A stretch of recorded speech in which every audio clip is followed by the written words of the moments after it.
Salve, salve rapaziada! Professor Lucas na área com um assunto intrigante: campo magnético. Isso mesmo. O que é campo magnético? Da onde vem esse campo magnético? Bom, o campo magnético nós dividimos ele em duas etapas, em duas frentes.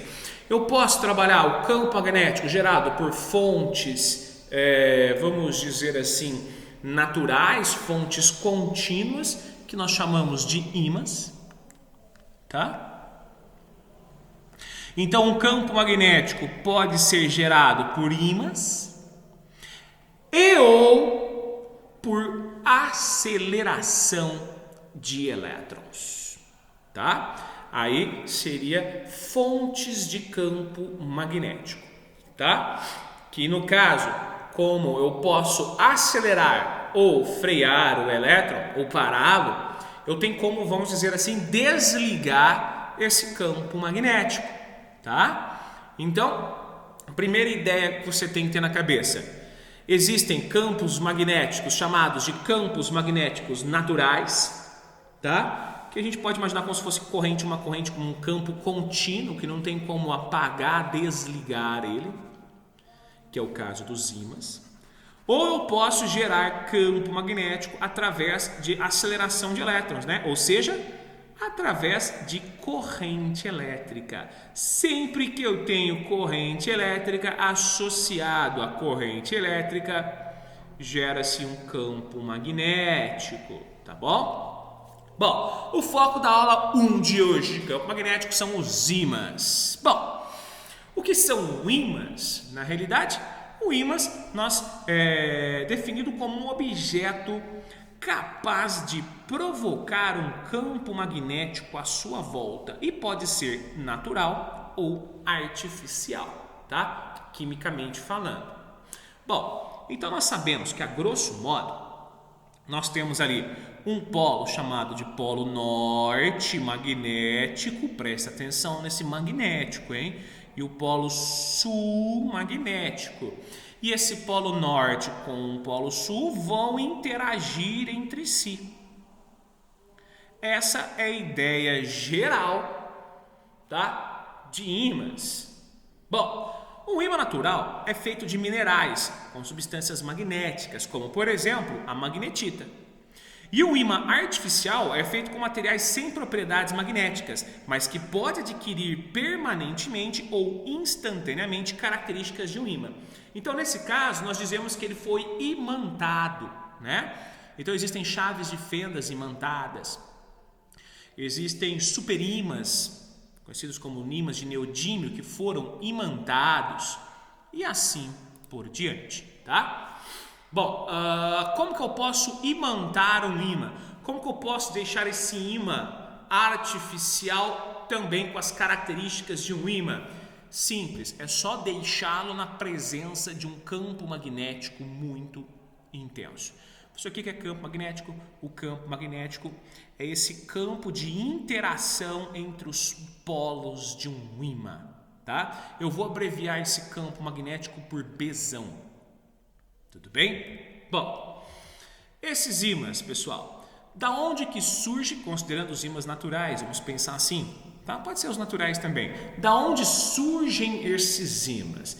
Os ímãs surgem lá, a capacidade de gerar um campo magnético, na realidade, ele surge lá do núcleo de um átomo.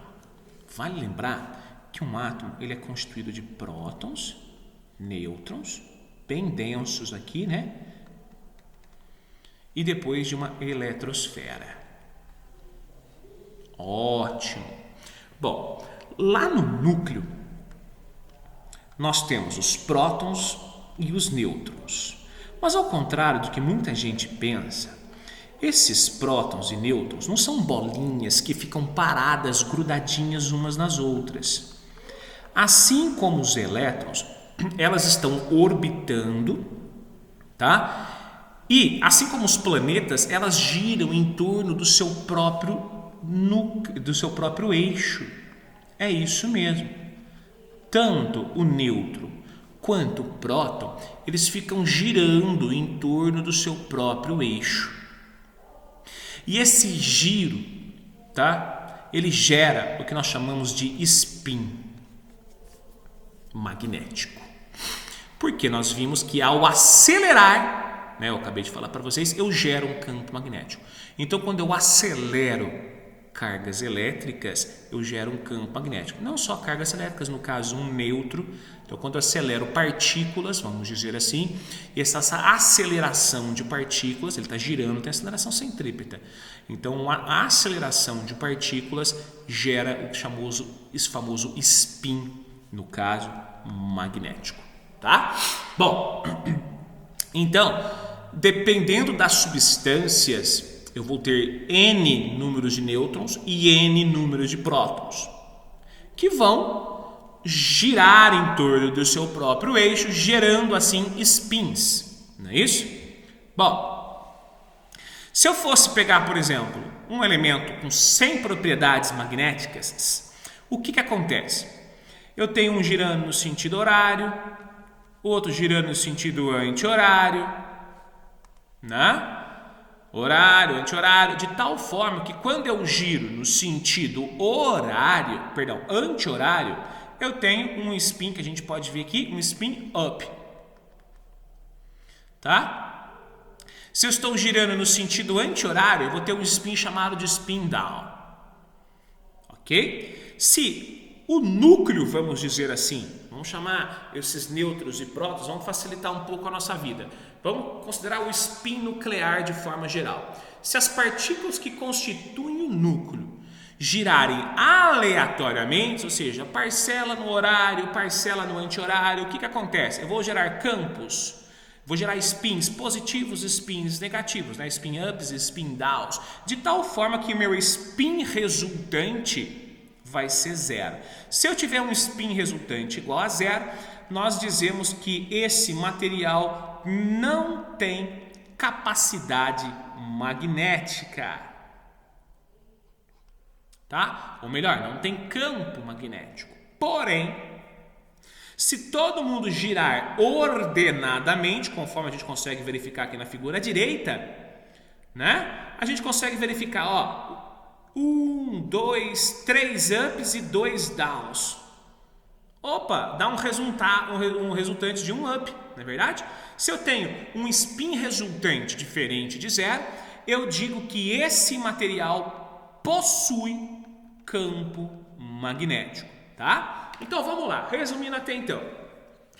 Eu tenho duas fontes, duas maneiras de encontrar campo magnético. Eu posso encontrar campo magnético em fio com corrente elétrica ou eu posso encontrar campo magnético em ímãs. Esses ímãs podem ser naturais ou artificiais. Pensando nos ímãs, da onde que vem essa propriedade magnética? Vem lá dos spins nucleares. Se eu tiver um material com spin nuclear diferente de zero, que é essa situação aqui, eu vou dizer que esse material possui campo elétrico, tá bom? Agora, campo magnético. Todo material pode possuir campo magnético? Nananina, não. Somente os materiais, repare o seguinte, que eu não tenho 5 núcleos aqui, ó. Somente os materiais que tiverem distribuição nuclear ímpares. O que eu quero dizer? Se o meu número atômico for ímpar. Por quê?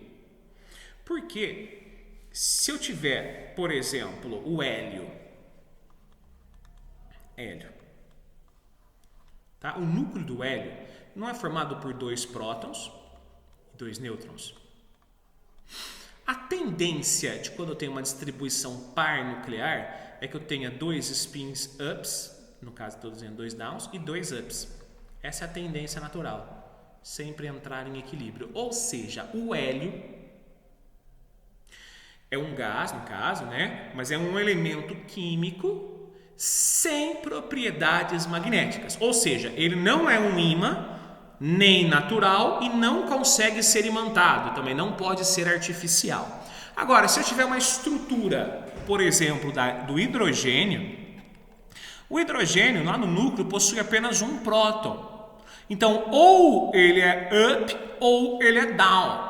Moral da história, o seu spin nuclear sempre será diferente de zero. Se eu tenho um material, se eu tenho um elemento químico com spin nuclear que pode ser diferente de zero, ou ele é um gerador de campo magnético, ímã, ou ele pode ser imantado.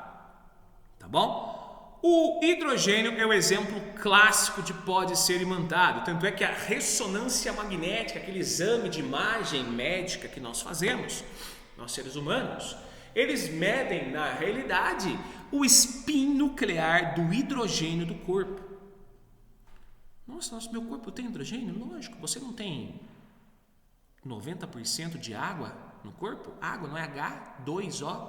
Eu tenho 2 átomos de hidrogênio a cada molécula de água que constitui o meu corpo. Eu consigo ver o quê? Eu consigo ver o resultante do spin desses hidrogênios que constituem o meu corpo. Tá bom, pessoal? Então, todo elemento químico que possui massa atômica ímpar, número atômico ímpar, ou seja, que a distribuição de nêutrons e prótons seja um número ímpar, ele tem a propriedade de gerar campo magnético. Beleza, senhores? Então seria mais ou menos isso aqui que eu estou querendo dizer. Ó, se eu tenho um material sem propriedades magnéticas, ele tem todos os seus spins desordenados. Se eu consigo ordenar todos os seus spins, eu estou dizendo que ele é um ímã, tá bom? Agora, ordenando todos esses spins, surge essa capacidade de interação, tá? Para com os polos. Então, esse elemento aqui embaixo dessa folha é um elemento, um número atômico ímpar, imantado ou natural. E ele gera o quê? Ele gera linhas, olha só, linhas de interação, tá? Nessa malha de ferro. Por que malha de ferro? Porque o ferro tem um número atômico ímpar, ele pode ser imantado. Significa o quê? Significa que ele pode sofrer a ação do campo magnético. Então, se a gente for pegar, por exemplo, o algodão. O algodão, ele é um elemento, lógico, ele é carbônico, né? Mas ele é um elemento que não sofre a interação de campo magnético. Por quê? Porque essa distribuição nuclear, ela não tem spin diferente de zero, tá? Então o algodão não vai sofrer a interação dessas linhas de campo magnético. Agora o ferro, o hidrogênio, eles vão sofrer a interação, tá, desse campo magnético. Professor, todo metal sofre interação de campo magnético? Não. Aí é uma coisa bem curiosa, tá? O inox, por exemplo, o aço inox, ele é um material que não sofre interação alguma com o campo magnético. Isso quer dizer o quê? Que se eu for pegar um pedaço de ímã e grudar no inox, ele não vai grudar, ele não vai ter interação nenhuma. Então, se você comprou uma geladeira na sua casa por inox e consegue grudar um ímã nela, ela não é inox, ela é um aço escovado. Faça esse teste em casa, meninos e meninas. Pegue uma colher de inox, ela sim é de inox. Tente colocar um ímã nela, pode ser aquele ímã bem fraquinho de geladeira. Você vai verificar que não existe a interação magnética entre campo magnético do ímã, né, e o inox, tá bom? Certo? Ótimo. Agora, o porquê que existe essa interação entre esses polos, vamos dizer assim? Ninguém sabe, ou melhor, ninguém sabia. Da mesma forma, porque ninguém sabia o porquê que o positivo atraía o negativo. Então, fazendo a analogia à eletrostática, eles definiram, tá, um polo como sendo o norte, outro polo como sendo o sul. Verifiquem que nessa experiência não existe setinha alguma. Mas, para facilitar a compreensão e entendimento de problemas, nós definimos que o norte emite campo magnético. Isso é uma definição. Tá bom? E o sul recebe essas linhas de campo magnético. Então, ele emite e o sul recebe. Então, de novo, na prática, nós não vemos flechinha alguma.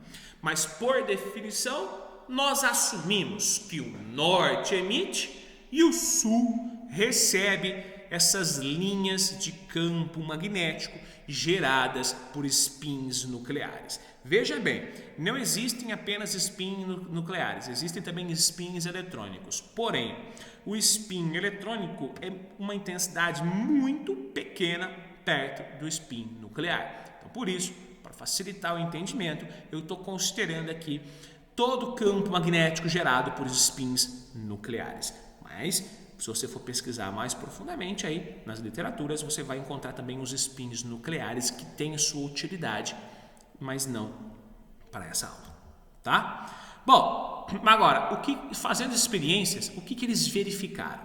Que existem polos, o qual acontecem a repulsão, outros polos, os quais acontecem a atração.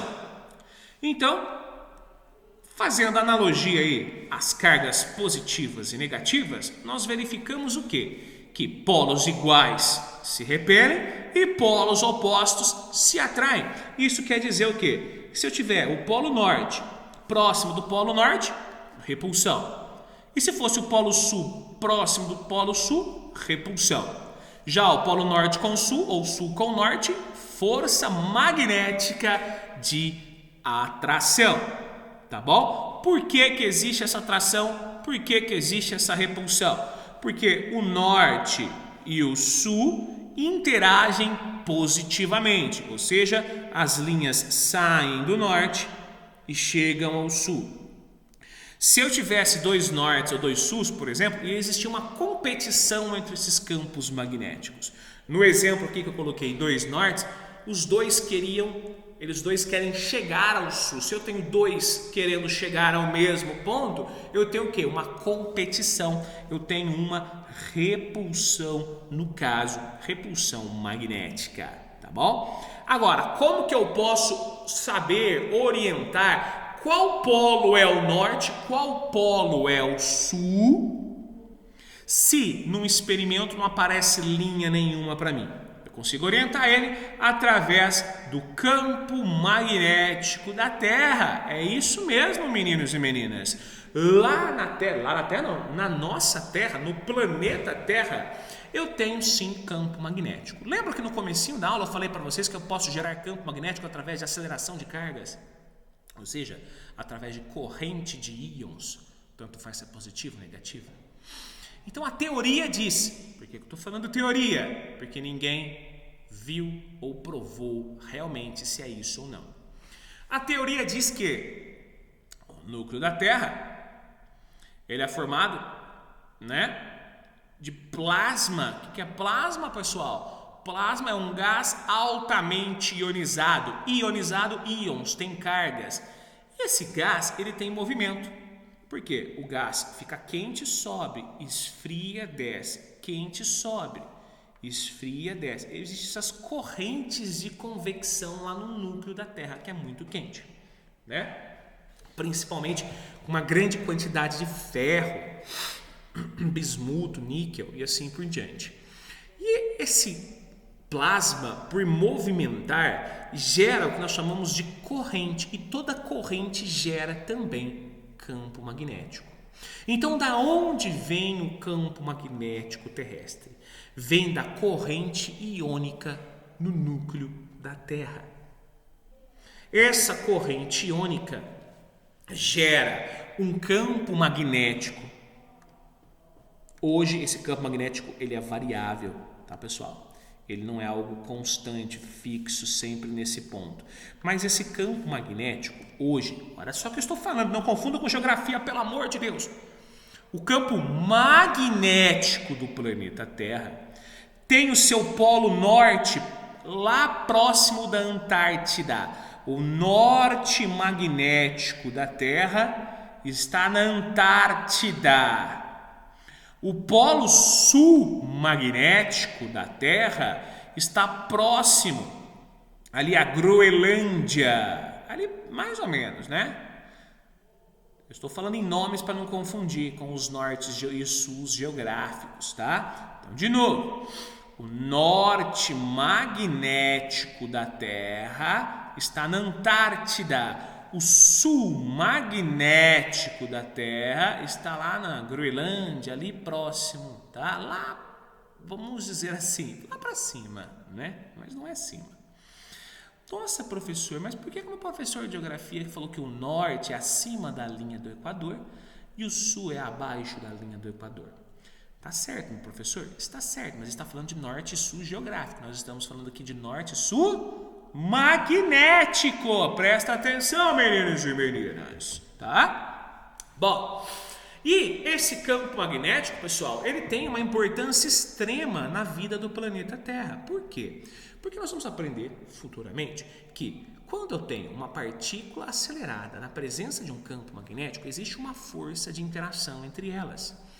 Eu quero dizer que as partículas solares emitidas aqui, ó, nas explosões solares, na emissão de luz pelo Sol, de radiação pelo Sol, elas são defletidas por esse campo magnético terrestre. Eu quero dizer o quê? Que se não existisse esse campo magnético terrestre, nós seríamos atingidos diretamente por essas partículas solares.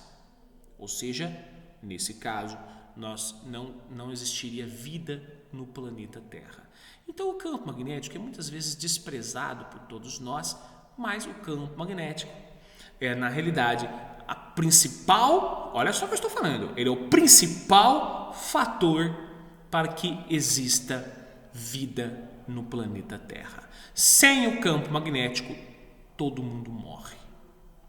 Tá? Existem vários filmes que retratam isso. Podem assistir. Bem legal, tá? Bom, vamos lá. Um dos efeitos visíveis do campo magnético são as auroras, né? A aurora boreal e a aurora austral. Nós vimos aqui que realmente, ó, essas partículas, né, são defletidas e por conta das suas deflexões, algumas conseguem, ó, devido ao ângulo, tá? Elas conseguem penetrar no planeta Terra nos seus polos magnéticos. E ao entrar no planeta Terra através dos seus polos magnéticos, onde eu tenho um ângulo igual a zero em relação ao campo magnético, tá? Elas vão ionizar a atmosfera, tá bom? Provocando esse efeito visível aqui, ó, chamado de aurora, tá? Essas auroras, na realidade, é a interação da radiação solar com os gases atmosféricos. Então, eu estou querendo dizer que essa luz que você está vendo é o efeito da radiação entrando no planeta Terra. É aquele mesmo efeito que ocorreu quando o reator de Chernobyl explodiu. Ficou aquele verde, bonito, fluorescente, no qual todas as pessoas, principalmente os casais apaixonados, iam visitar. Nossa, que lindo, que cor bonita e elegante, altamente radioativa. A luz não, né? A radiação é algo invisível. A radiação ionizante, a radiação de alto poder de dosagem, ela é invisível, mas a gente sabe a presença dela por esse efeito visível que nós conseguimos ver na aurora boreal e ou aurora austral. Tá bom, pessoal?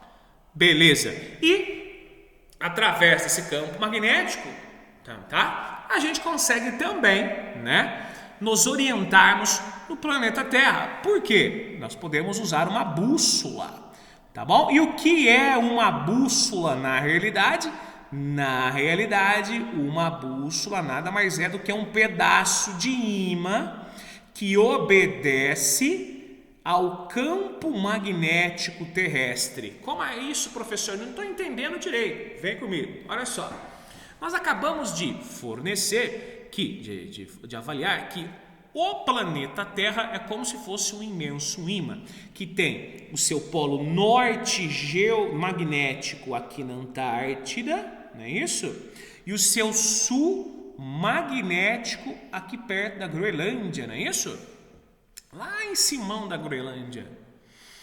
O que acontece? Existem linhas de campo magnético que saem do norte e vão até o sul magnético. Agora, se eu for colocar uma bússola, que é um pedaço de ímã, no campo magnético, o que acontece? Lembrando que essa bússola é um pedaço de ímã. O que vai acontecer? O norte vai repelir com o norte, não é isso? E vai o sul repelir com o sul. Existe uma atração entre norte da bússola e o sul da Terra. O sul da bússola com o norte da Terra, de tal forma que a bússola sempre irá apontar o norte da bússola. O norte da bússola sempre aponta para o sul magnético da Terra. Obviamente, o sul da bússola aponta sempre para o norte magnético da Terra. Olha o nó na cabeça agora, hein?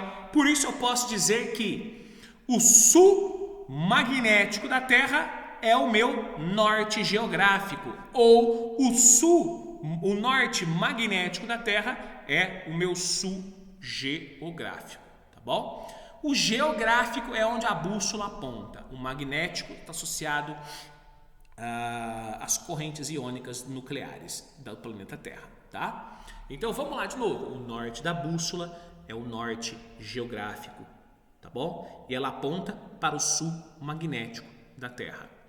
O sul da bússola é, na realidade, o meu sul geográfico ou norte magnético da Terra. Beleza? Certo? Por isso que a bússola, nós dizemos, para facilitar aqui a vida de vocês, que a bússola sempre aponta no mesmo sentido do campo magnético. Olha só, eu vou desenhar aqui para vocês entenderem. Nós definimos aqui que o campo magnético sai do norte e chega ao sul. Então, por definição, essa seria o sentido do campo magnético da bússola, do ímã, né? Então, nós podemos, para facilitar a nossa vida, dizer que uma bússola sempre aponta para o mesmo sentido das linhas de campo magnético. Isso facilita muito a compreensão, principalmente nos exercícios. Então vamos lá de novo? A bússola sempre aponta no mesmo sentido das linhas de campo magnético. Certo? Bom, uma outra propriedade bem interessante quando eu estou falando de ímãs é que todo um ímã ele é composto, né, de um dipolo magnético. Na realidade, nós vimos que os spins... Da onde que vem esse dipolo magnético? Vem lá dos meus spins, né? Todo spin nuclear diferente de zero resulta um campo magnético. Então, se eu for pegar um pedaço de uma magnetita, por exemplo, ele é constituído de vários núcleos, de muitas partículas fundamentais. Então, o spin resultante desses núcleos gera um campo magnético, tá? E o que acontece? Esse spin resulta, nesse exemplo que eu coloquei, o norte para a esquerda e o sul para a direita. Beleza? Se eu quebrar esse pedaço de magnetita em duas peças, eu quebrei as peças, porém a distribuição dos spins continua a mesma. Olha aqui embaixo, ó. De tal forma que eu vou criar outros dois ímãs, sempre com o norte esquerda, sul direita, norte esquerda, sul direita. Eu peguei esses dois pedaços e quebrei novamente. Eu vou criar outros dois, sempre com norte, esquerda, sul, direita. Norte, esquerda, sul, direita. Teoricamente, eu vou quebrando e eu sempre vou gerando outros dois ímãs com as mesmas propriedades. Se o norte é para a esquerda e o sul para a direita, eu sempre vou gerar outros dois ímãs com norte, esquerda, sul, direita. Se eu tiver norte para cima, outro para baixo, eu quebro, eu vou sempre gerar norte para cima, sul para baixo. E assim por diante. Essa propriedade, nós dizemos que todo um ímã é um dipolo magnético, ele sempre será um dipolo magnético, ao contrário das propriedades eletrostáticas, no qual eu tenho um monopolo elétrico. O que seria um monopolo? Um polo. Existe só positivo? Sim. Existe só partícula negativa? Sim. Então, eu posso dizer que existem monopolos elétricos. Mas eu não posso dizer aqui que existem monopolos magnéticos. Não existe apenas só norte ou só sul. O norte e o sul existem juntos, tá bom? Então, quando eu falo de um ímã, eu sempre tenho o meu dipolo magnético. E isso é tudo, pessoal. Valeu!